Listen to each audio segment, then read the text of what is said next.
우리 인간이 필요한 3대 영양소가 있는데 그것이 뭐라고 그랬죠? 단백질, 지방, 탄수화물이라고 했죠. 그것처럼 우리 그리스도인에게도 꼭 필요한 3대 영양소와 같은 영적인 진리가 있다고 그랬는데 그 세 가지가 뭐라고 그랬어요? 믿음, 사랑, 소망, 혹은 믿음, 소망, 사랑. 순서는 중요하지 않습니다.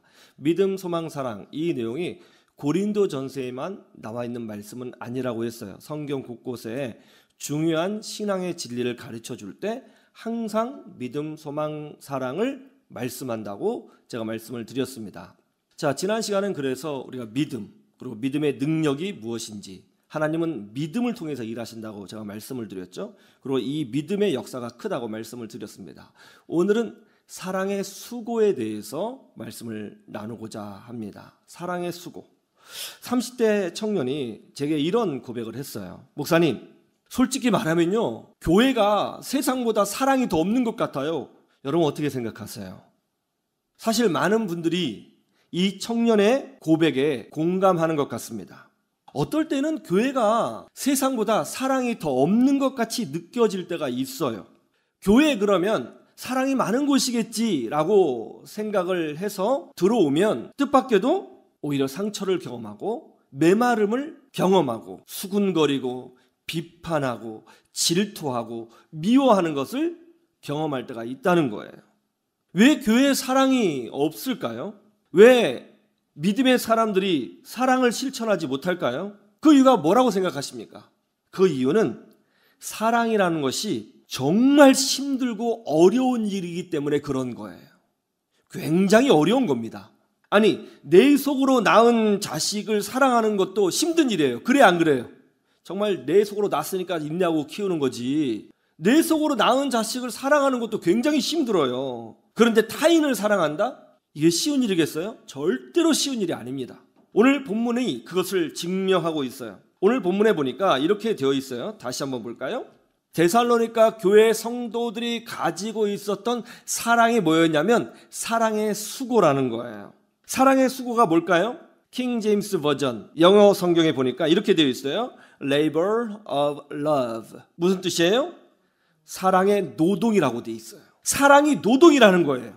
사랑이 얼마나 힘든지 노동이라고 표현하고 있어요. 많은 사람들이 사랑을 감정이라고 생각을 합니다. 갑자기 썸을 타요. 마음이 뜨거워져요. 두근두근해요. 그냥 저 오빠가 그냥 좋아. 제가 한없이 좋아. 그걸 사랑이라고 생각해요. 물론 사랑이지만 사랑의 전부가 될 수는 없어요. 이 사랑이 사랑답게 되려면 엄청난 노력이 있어야 되는 것입니다.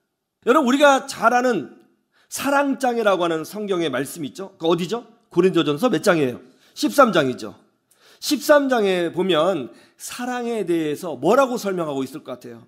사랑은 언제나 뜨거우며 사랑은 언제나 달콤하며 사랑은 그 오빠를 볼 때 가슴이 한없이 뛰며 그렇게 돼 있나요? 아니요. 한번 찾아보세요.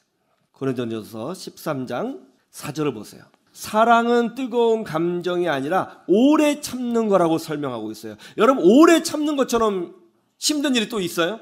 오래 참는 거 정말 힘들어요. 엘리베이터 좀 늦게 내려와 보세요. 발로 차고 싶잖아요.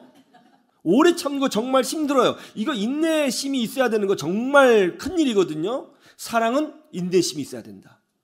오래 참아야 된다고 설명하고 있어요. 뜨거운 가슴이 아니라요, 참는 거예요. 참는 겁니다. 더 충격적인 건 뭔지 아세요? 7절 맨 끝에 사랑을 뭐라고 묘사하고 있느냐면 모든 것을 견딘대요. 견뎌야 돼요. 사랑은요, 견디는 거예요. 옛날 중고등학교 때는 체력장이라는 것이 있었습니다. 중학교에서 고등학교 입학할 때에 연합고사를 보거든요. 그런데 체력장이라는 시험도 봐요. 그러면 20점을 딸 수가 있어요. 이 체력장에 보면 오래 달리기, 또 턱걸이, 윗몸 일으키기, 멀리 던지기, 멀리 뛰기, 그런 종목들이 있어요. 여기서 이제 각 종목마다 만점을 받으면 연합고사 200점에서 20점을 그냥 만점으로 주는 거예요. 그래서 모든 학생들이 죽도록 체력장을 합니다. 그래서 남자들은 턱걸이 하는데요, 여자들은 뭘 하냐면 매달리기를 해요. 오래 매달리기. 제가 여학생들이 오래 매달리는 거 봤거든요. 악발이더라고요. 야, 턱에 걸쳐갖고 바둥바둥 매달리는데요. 그래도 우리가 쉬는 시간에 남학생들끼리 한번 해봤어요. 뚝뚝 떨어져요, 남자들은. 차라리 턱걸이가 나아요. 야, 그거 매달리는데요. 얼굴이 다 인상이 찌그러지는데 안 내려오려고 바둥바둥 거리는 거 보니까 야, 대단하더라고요, 여자분들이. 그게 견디는 거예요. 사랑은 견디는 거예요. 상대방이 꼴 보기 싫어요. 미운 짓을 해요. 눈에 가시 같아요. 하는 행동이 너무 미워요. 그 사람을 위해서 오늘 기도했어요. 하나님, 그 집사님 사랑하게 해주세요 하고 그 다음날 봤더니 다시 열이 받아요.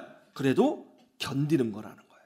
굉장히 힘든 거예요, 사랑은요. 그래서 교회들마다 사랑에 실패하는 겁니다. 왜냐하면 어려운 일이거든요. 쉽지 않아요. 성도들이 사랑에 실패하는 이유가 이거예요. 쉬운 일이 아니기 때문에 실패하는 거예요. 예수를 믿었기 때문에, 은혜 받았기 때문에 이제 가슴이 뜨거워져서 쉽게 옆에 있는 사람을 사랑하리라. 천만의 만만의 말씀입니다. 절대 쉬운 일이 아니에요.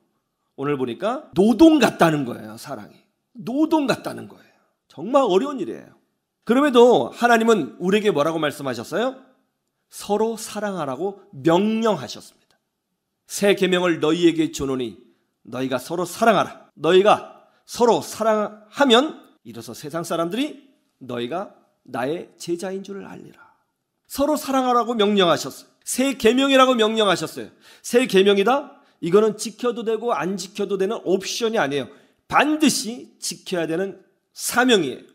요한일서 4장 20절에 보면 이런 말씀도 있습니다. 사랑하지 않고 그 마음에 누군가 지속적으로 미워하는 그런 마음이 있다면 그 사람은 가짜 신앙인이라고 선포하고 있는 거예요.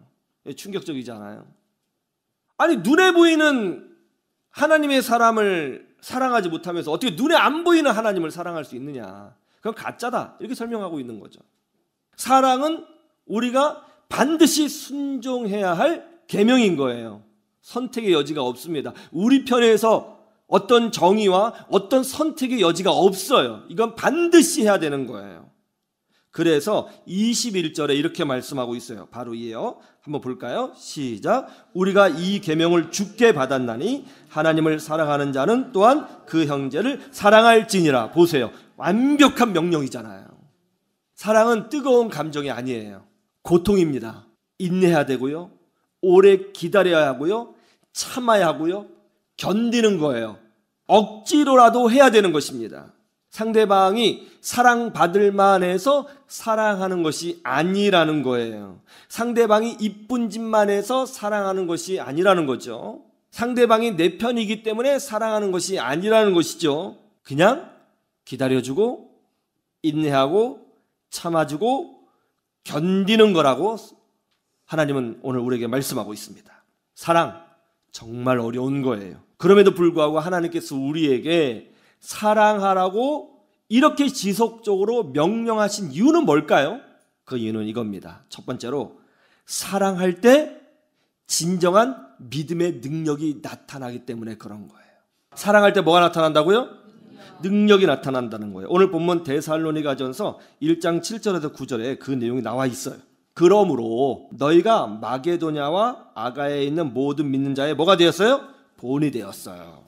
거기서 끝나지 않아요. 8절에 보니까 주의 말씀이 너희에게로부터 마게도냐와 아가야에만 들릴 뿐 아니라 하나님을 향하는 너희 믿음의 소문이 각처에 퍼졌으므로, 유럽 지역만 퍼진 것이 아니라 더 넓게 중동 지역까지 퍼졌다는 거예요. 이거 범위가 굉장히 넓어졌습니다. 우리는 아무 말도 할 곳이 없느라, 할 말이 없을 정도라는 거예요. 데살로니가 교회는 사도 바울이 겨우 2주간 복음을 전해서 세워진 교회입니다. 겨우 2주간. 여러분 신앙생활 몇 년 하셨어요? 여러분 교회 몇 년 다니셨어요? 겨우 2주간 복음을 들었어요. 그들 대부분은 그리스 로마 사람들이었습니다. 그들은 어렸을 때부터 제우스 신을 섬겼고요, 바카스 신을 섬겼고요, 큐피트 신을 섬겼던 사람들이에요. 그게 그들의 문화였고 언어였고 용어였고 삶의 전체였어요. 그렇게 우상을 섬긴 정도가 아니라 그냥 우상이라고 하는 수영장에 푹 담겨져 있었던 사람들이에요. 그것이 그들의 혈관에 흐르고 뼈에 흐르고 근육에 흘렀어요. 그랬던 사람들이 2주간 복음을 들었는데 예수님을 모든 시대에 모든 문명의 모든 인종의 유일한 구세주라는 것을 인정하고 그분을 나의 구주로 영접했어요. 그리고 자기네들이 교회를 세웠다는 거예요. 그리고 교회를 지켰다는 거예요. 어떤 일이 벌어졌겠어요? 핍박이 왔습니다. 박해가 왔습니다. 예수님 믿었는데 축복이 온 것이 아니라 어려움이 왔어요. 그러면 야, 이거 이상한 거 아니야? 그래야 되는데 2주간 신앙교육 받은 데살로니가 교인들이 예수님을 믿은 결과로서 박해를 받았는데 오히려 더 믿음을 지키고 말씀대로 살려고 하고 서로 섬기며 애를 쓰면서 교회를 지켜냈다는 거예요. 심지어 자기들 가운데 있었던 이 그리스 로마 문명의 우상들 있잖아요. 그런 것들을 다 제거했다는 거예요. 그리고 누가 뭐라고 하지도 않았는데도 성경적인 신앙, 정말 하나님이 기뻐하시는 신앙으로 교회를 세워가려고 애를 썼다는 거예요. 엄청난 수고, 노동의 고통을 감당했다는 거예요. 서로 사랑하고 붙들어주면서 말이죠. 그러자 어떤 일이 벌어졌다는 거예요? 이 소문들이 우리식으로 하면 이제 보라동에 이렇게 희망을 노래하는 교회가 세워졌는데 이 소식이 인근에 있는 동탄과 오산과 이제 분당과 수원과 이천에 있는 교회들에게 소문이 났을 뿐만이 아니라 저 멀리 부산과 일본 오키나와와 대만과 북경과 인도에까지 소문이 미쳤다는 거예요. 그래서 거기에 있던 성도들이 고난 때문에 많이 힘들어 했었는데 이 데살로니가 교회의 소식을 듣고 용기를 얻어서 힘을 내서 다시 열심히 믿음을 지키는 역사들이 각 처에서 불같이 일어나게 되었다는 거예요. 그런데 이런 능력이 어디서 나왔다? 사랑의 수고로부터 나왔다는 겁니다. 여러분, 하나님은요, 사랑하는 자에게 세상을 이길 수 있는 능력을 부어주신다는 것을 믿으시기를 주님의 이름으로 축원합니다. 사랑 어렵죠. 힘든 겁니다. 견뎌야 하고요, 인내해야 되고요, 참아줘야 되고요, 기다려야 되고 버텨야 돼요. 그러면서 형제들을 붙들어주고 교회를 지켜야 되는 거예요. 그런데 이런 사랑을 가지고 있는 자에게는 모든 고난을 이겨낼 수 있는 특별한 영적인 능력을 하나님께서 부어주신다는 거예요. 몇 번 전에도 제가 말씀드렸던 예화입니다. 충북 증평에 큰 저수지가 있다고 합니다. 이 증평에 있는 한 교회에 안수 집사님이 있었는데요. 박모 집사님이라고 있었습니다. 근데 이분이 낚시광이었어요. 낚시를 너무너무 사랑했다는 거죠. 그래서 퇴근하면 낚싯대를 메고 이제 증평에 있는 저수지로 달려갔다는 거예요. 하루도 빠지지 않고요. 그러다 보니까 이제 안수 집사인데 수요예배도 빠지고 금요일에도 빠지는 거죠. 그래서 새벽기도 못 나가요. 밤새도록 낚시했는데 무슨 새벽기도 나가요. 주일 예배 오전만 딱 나가고 이제 사라지는 거예요. 담임 목사님 입장에서는 신앙교육이 필요하잖아요. 이렇게 신앙생활하면 안 되는 거잖아요. 그래서 의도적으로 수요 예배 기도를 시켰어요. 박 집사가 기도시키면 적어도 한 번은 교회 나오겠지 하고 이제 기도를 시켰다는 거예요. 이제 수요 예배 이제 기도 순서가 됐는데 목사님이 보니까 안 보여요. 안 나온 거예요. 느낌이 있어요. 어디 갔겠어요? 낚시 갔죠. 그래서 목사님이 이제 그날 설교를 준비하셨는데 설교 다 안 하시고 이제 낚시와 지옥의 관계 그런 내용, 낚시가 이제 영적으로 미치는 악영향 뭐 이런 것들은 이제 계속 원고에도 없는 느닷없는 이제 설교를 막 하시는 거죠. 이제 흥분하신 거예요. 마음이 이제 화가 나신 거예요. 이제 큰 교회는 아니고 작은 개척교회였는데 막 화가 나신 거죠. 그래서 이제 막 그렇게 설교하시고 이제 강대상에 내려오셨는데 분이 안 풀리신 거예요. 혼잣말로 화를 내신 거죠. 이 박 집사 이거 혼나야겠어. 한번 교통사고라도 나야 정신 바짝 차리지. 이렇게 말을 내뱉으신 거예요. 근데 내려갔는데 그 밑에 어렸을 때부터 박 집사하고 동네니까 친구였던 정 집사가 그거를 딱 들었어요. 이 정 집사와 목사님의 눈이 딱 마주쳤어요. 묘한 기류가 흘렀습니다. 목사님은 아이쿠 실수했구나 그런 마음을 가졌다는 거죠. 그래서 이제 고민을 하고 있었는데 아니나 다를까 그 다음날 목요일 저녁에 그 낚시광이었던 박 집사가 목사님 사택에 찾아온 거예요. 목사님이 드디어 올 것이 왔구나. 분명히 또 말해줬겠지. 아, 또 얼마나 또 이렇게 또 시험 들었을까. 이제 걱정이 되잖아요. 그래서 문을 딱 열어줬더니 박 집사가 선물 바구니를 목사님에게 탁 주면서 이런 말을 하더라는 거예요. 목사님, 제가 다 들었습니다. 뭘 들었는데? 그랬더니 아니 목사님이 그렇게 말씀하셨다면서요.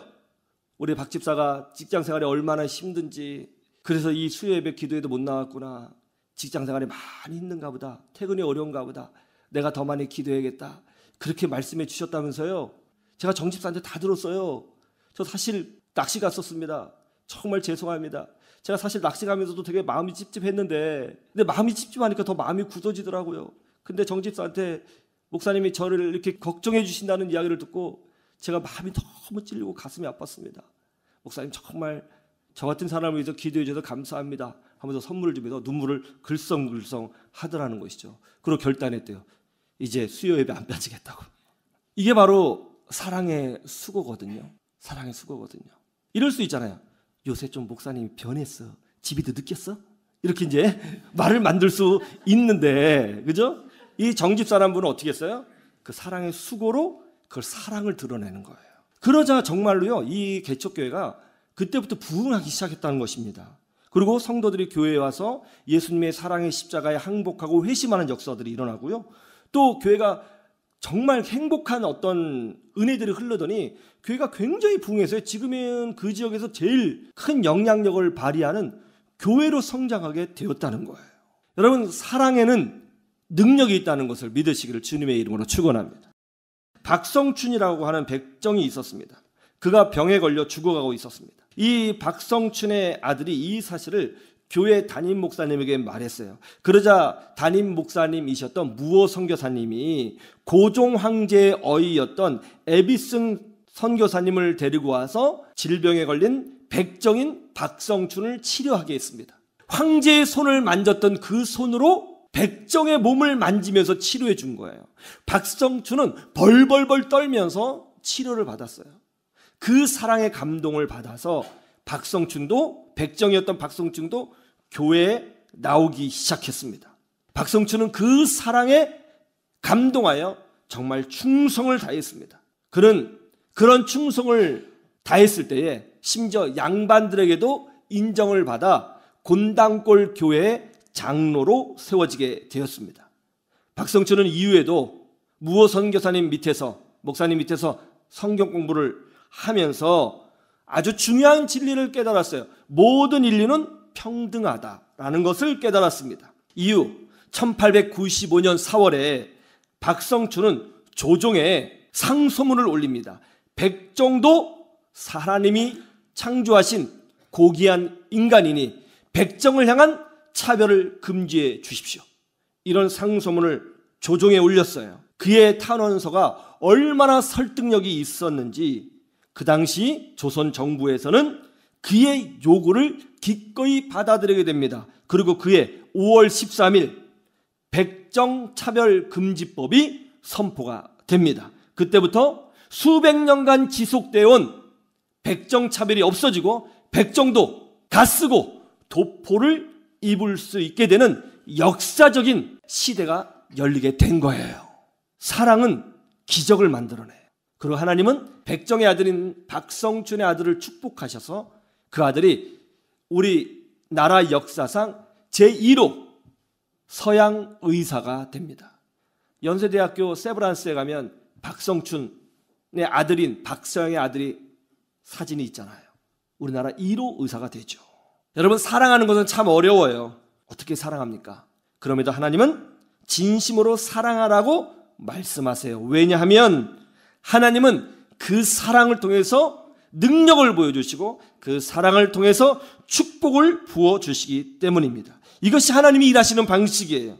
사랑은 노동이에요. 힘듭니다. 그러나 순종하면 능력이 나타납니다.